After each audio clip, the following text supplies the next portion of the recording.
Our guest today is Vanessa Cardenas, a certified life shift coach who holds a judgment-free space full of compassion and empathy, allowing her clients to grow in ways they did not know were possible. She is the owner of Understanding Ear, where she listens to her clients' challenges, goals, and dreams, all while holding their vision in a safe container so they can step into their best selves. With over 20 years experience as a coach and through her own life story, Vanessa attracted the teachers and mentors that have allowed her to be a guiding light and a leader to so many. Vanessa, welcome to the podcast. JP, thank you so much. I'm so honored and humbled. And what an amazing introduction. You've done your homework. I love it. So before we get into what you're doing right now, maybe tell us a little bit more about your history and where you're coming from. Sure, I'd be more than happy to. Thank you so much for the platform to do so. Well, I was born to teenage parents in the late 1960s. Ooh, very challenging.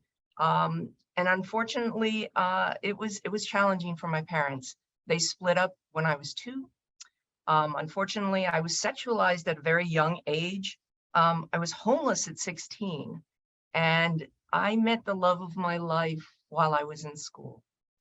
And he was everything to me. Absolutely, very, very much so. And I was so grateful for him and friends, especially as I couch surfed the summer of 1985. And again, I didn't quite know, I just thought this was life. This is the way it is. My parents were young. I was out on my own type of thing. And I really wanted to make sure that I did not become a statistic. I did not want to be homeless for a long period of time. I wanted to make sure that I put myself through school. I went to college. I graduated cum laude. I was very, very proud of myself. I've always been very driven. I always found that you either stand still and you go nowhere, or you move. And even if you don't move in the right direction, you're moving. And that's the most important thing. So as I mentioned, I found my love. We dated, and then we stopped dating, and we actually wandered off to others. And then we reconnected. And 9 weeks later, we were married, much to the shock of his family. But it was great. It was glorious. I loved it. And I settled into life, into married life. I was a college graduate. I became a professional. I had everything. I loved it. I was happily married, and we just continued on with our lives. We had a couple of challenges along the way: infertility, IVF treatments, miscarriages, things of that nature, that some go through without its challenges. But marriage is a challenge. But I found that I became, besides compromise, it started to turn into concessions. And then we started to concede with one another, and we kind of lost the challenge, perhaps. And I say all of this in hindsight. During the time, I didn't know any better. I was just happy-go-lucky, doing my thing, being everything to everyone. I had 2 beautiful children that I adored. I had a great job that I absolutely loved. I worked 12 hours a day without batting an eye. I would sleep 5 hours a night. I was just everything to everyone. And my cape got very, very dirty. And I didn't quite realize it. And again, I'm speaking from hindsight, until my husband said to me, "I've met someone." My whole world shattered in an instant. I fell apart. I completely dove deep into just despair and confusion and shame, a lot of shame. How is this happening to me? I've been happily married for decades. We were the epitome of everyone else. All of our friends were like, "Wow, you guys have such a great relationship. You're so happily married." There was always PDA. We were always gravitating to each other. We were always tethered. I couldn't believe he'd never when you hear that from your husband, I've met someone, all the thoughts race through you in a split second, in a heartbeat. What do you mean you've met someone? How long have this been going on? What's going on? Are you leaving? Am I leaving? Should I be leaving or should you be leaving? It was just chaos. And unfortunately, it involved our children as well. They kind of got sucked into it. And though they were older, they were 18 and 21 at the time, it still affected the entire family. But as it turned out, it was more of a cry for help. It was more of a cry for, we need to pay attention to our marriage. And though I was the one that threw out the divorce word because I was angry, I was so angry, like, wait a second, I'm everything to everyone. What do you mean you've met someone? Kidding me?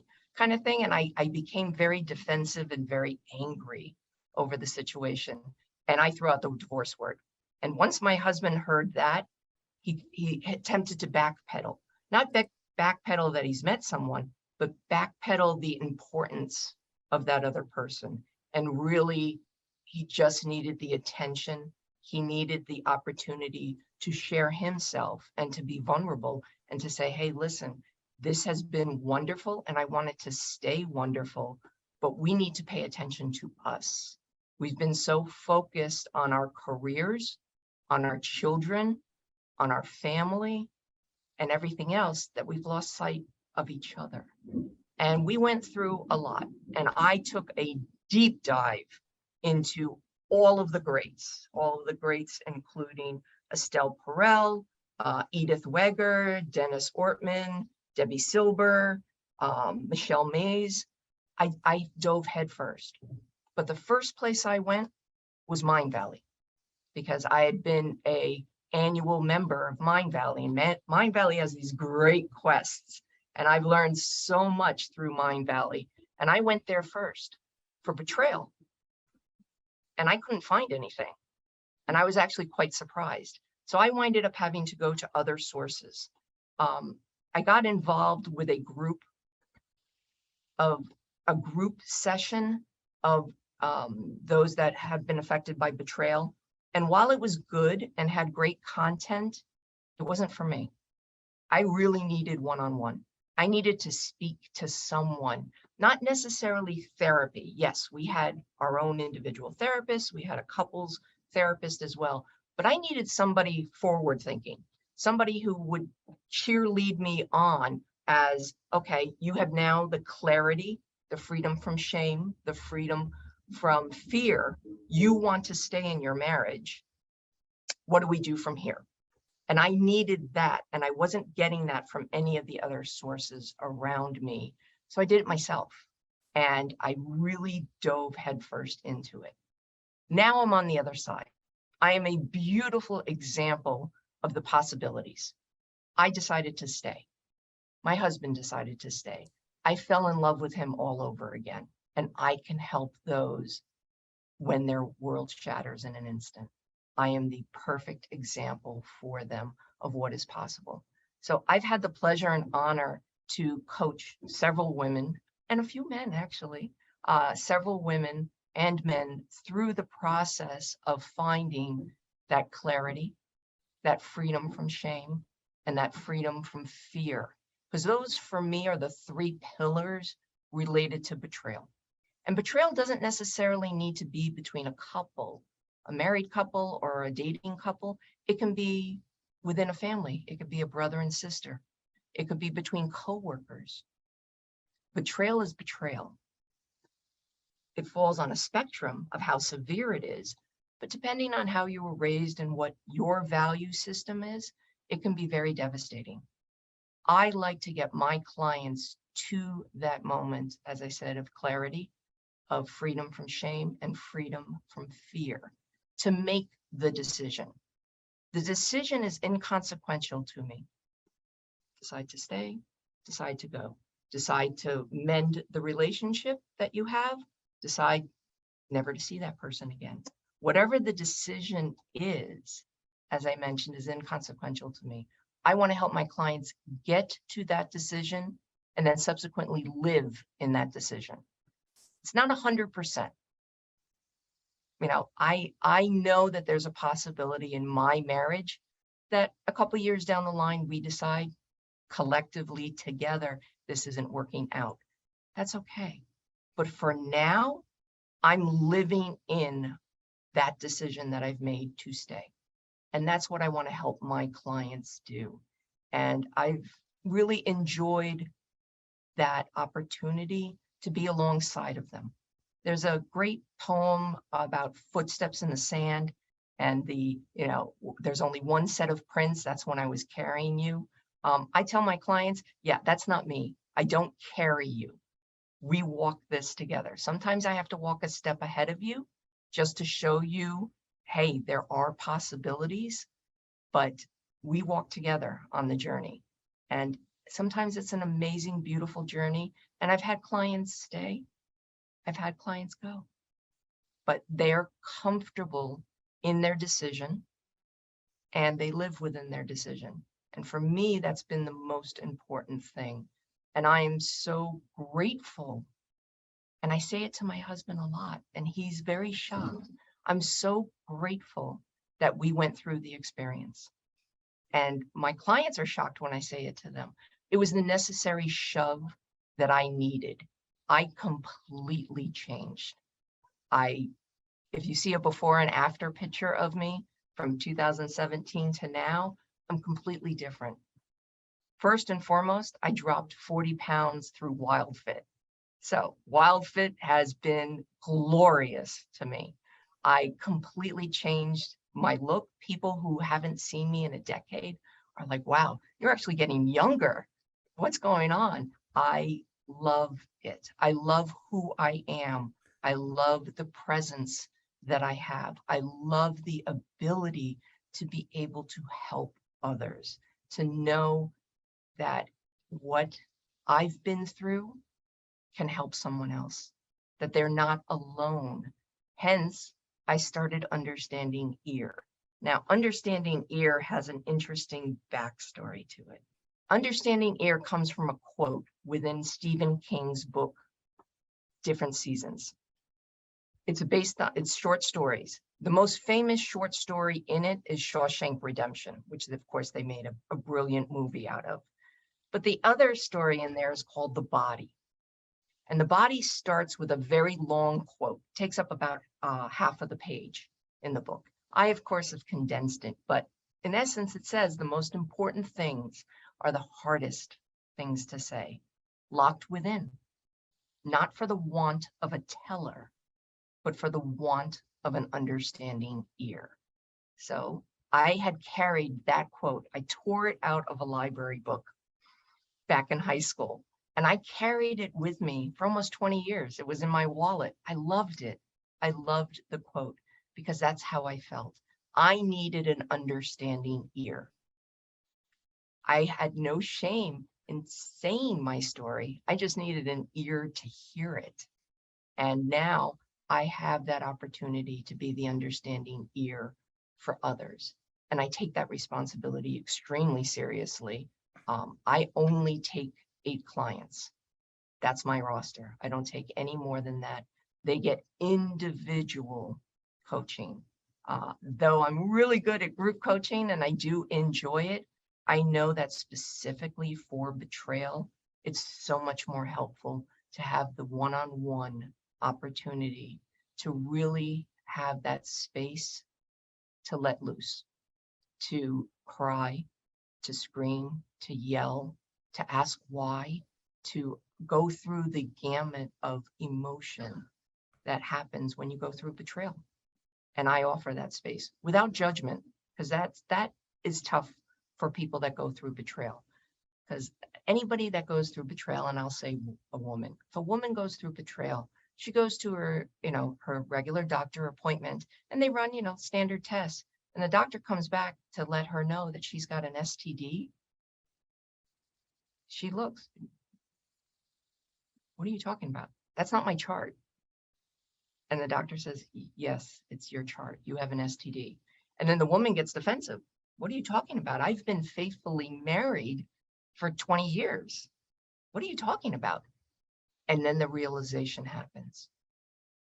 it glosses over them. It's one of the most difficult conversations that a GYN doctor has with their patient, because usually they're the ones to disclose that something's going on.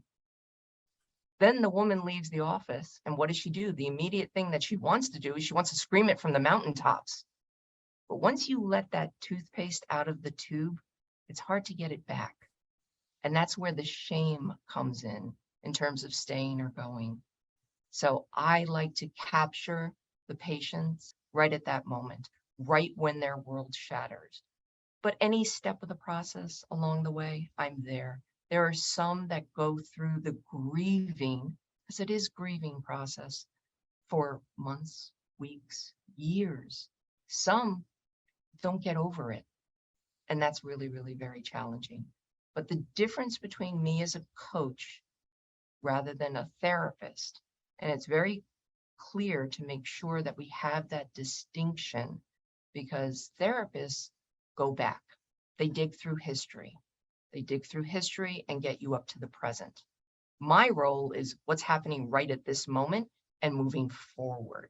So I'm very crystal clear with my clients, because there have been some that I've had to let them know, I am not right for you. You actually need a therapist.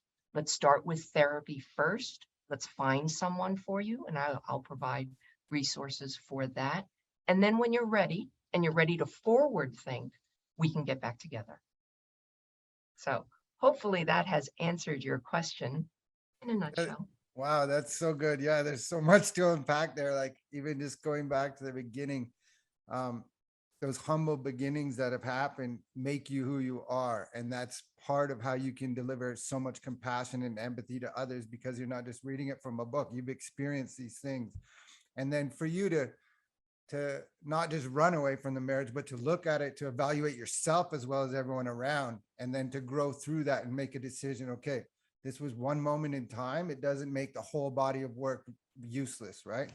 And then, so I think I saw something that you have a background in psychology. So I wonder if that's part of it. That's also a part of it where you didn't let those mosaic crumble just to pieces, fall on the floor, that you were able to come and pick it up. I don't think, and I'm not sure, correct me if I'm wrong, but if you didn't have that psychology background, you may not be able to have understood what was happening to you emotionally, physically, psychologically, all at the same time.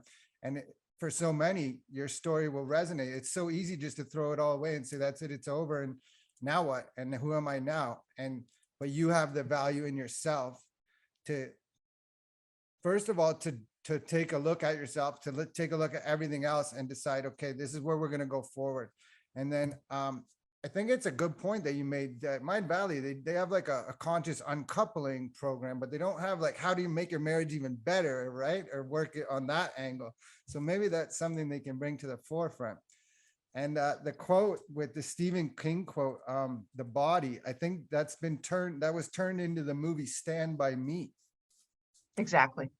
And so that's a beautiful quote. And I just love the way you talk about the compassion and empathy for your clients, and having that you've already experienced it. Your understanding ear is the perfect name, right? Because so many people, it's not that there's something wrong with them. It's that no one listens. Like they have no one to talk to, and they just need to get it out and say, and because of that, people get stuck in their head. And so they're not like, oh, I can't do this, coulda, woulda, shoulda. And they're stuck in their head thinking that they can't do anything. Where you come along, you can understand what they're saying, listen to them, and then help them tailor a plan that's geared towards their life to help them grow. So subsequently, when I'm ready, it seems like the world just synchronizes in such an amazing way. I started talking to my women's group and saying, listen, I've been an unnamed ambassador within this group. I'd really like to branch out kind of on my own and really help. How do I go about that? I've been coaching, and coaching is actually leadership. And I've been in a leadership role for decades now. And I didn't realize that I've actually been coaching all of our employees, because I also work in the HR side. So employees would come to me not only with employment issues, but personal issues. And I was always their understanding ear for that as well. especially for the women within my company who wanted to, gain experience and rise and go up through the ranks. How do you do it? You did it. You're a chief operating officer. Show me the path. Tell me how to do it. And I was coaching. But now this opportunity to learn through Mind Valley Ever Coach, to become a certified life coach, to really get the techniques down. Not only that, but to meet so many other people and expand my world. I jumped all over it. And then I'm in it and I'm like, you know what? There has to be more. We have to do more. And I became an unofficial ambassador for the program. And I'm running 5 peer group sessions a week on top of what EverCoach and Mind Valley were already giving.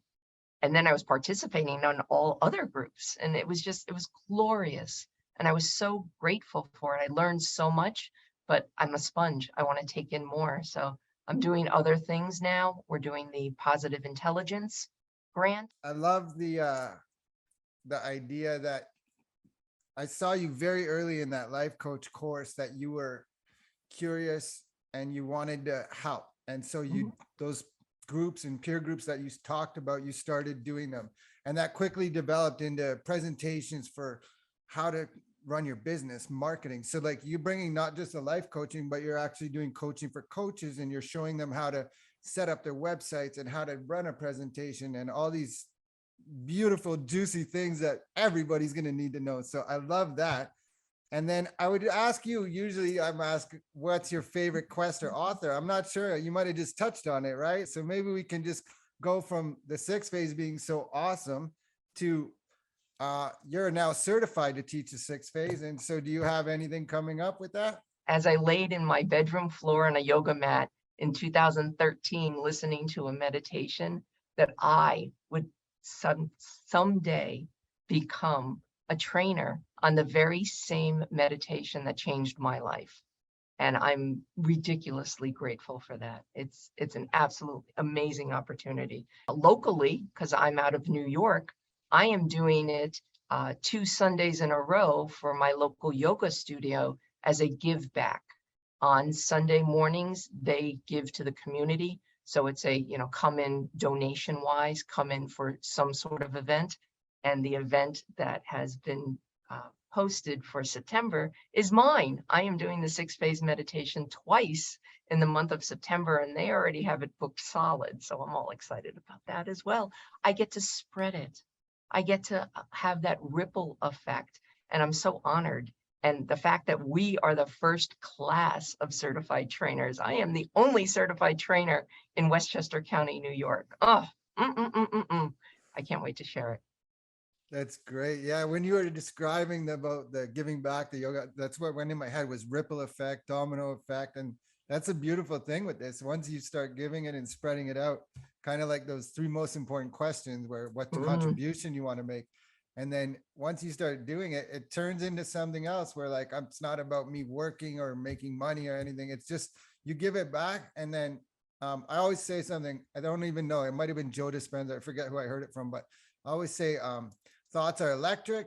So you send out the thought, but it doesn't come back unless you have the emotion attached. So once you give that love and emotion, you magnetize it back to you. So give it away and it will come back. Right. And I guess, so then where will we go from here is that this is the 6 phase, and you kind of touch on where you're going, this is the phase 4 podcast. And because of that, phase 4 in the 6 phase is all about creating your future 3 years from now. So where is Vanessa 3 years from now? Where I am 3 years from now is I've helped numerous women and men through their betrayal. I've helped them bounce back bigger, better, stronger, just ready to tackle the world. Thinking about, I'm not sure where to go with my phase 4 and creating my future 3 years out. You just heard Vanessa detail like very clearly what she wants. And so now that's her mark for the future. She's telling her brain, this is where we're going. And now all she has to do is kind of get out of the way and look at the opportunities that present themselves in the forms of people, emails, podcasts, songs, opportunities. And like this is what happens, right? So the reason I'm saying this is because I did it like maybe I'm at 2.5 years. We're almost at 3 years from my phase 4 that I created a while ago, and everything's already happened. And those peer groups that you're talking about, that is a Mind Valley stage. You know what I mean? It's just not the way you thought it would be. So yeah, we have to just forget about the how, and our job is to dream and then try and get out of the way of ourselves. Yes, very, very, very much. Very, very much so. I wonder, is there anything else you want people to know about you or your business that maybe I didn't ask? A couple of things. Thank you for asking. My goal in coaching is to get to the place where I'm not needed. And I know that sounds really, really strange, but my goal is to get my clients not to need me anymore, or not to need me consistently anymore. And I know that there are those out there that see therapists for years, week after week, month after month. Not for me. I want you to have an abundance of opportunities in front of you to go live. We'll check in, but my goal is for you not to need me. And I know that that seems kind of strange, but that's definitely one of my goals. The other thing is to absolutely live each day in gratitude. We have got to live each day in gratitude. Be grateful for all of it, the ups, the downs, the ins, the outs, the little pieces, the big picture, all of it. Just be grateful every single day. So yes, while you enjoy phase 4, I really enjoy phase 2, which is gratitude. Very, very much so. And, things happen. They do happen in life. You don't have to hold it or keep it. Receive it and just let it go.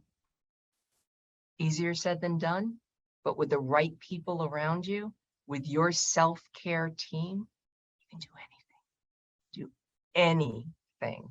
It's absolutely amazing. I just want to scream it from the mountaintops.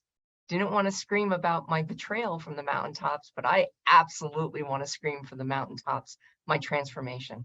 I am the embodiment of what is possible, and I am so grateful.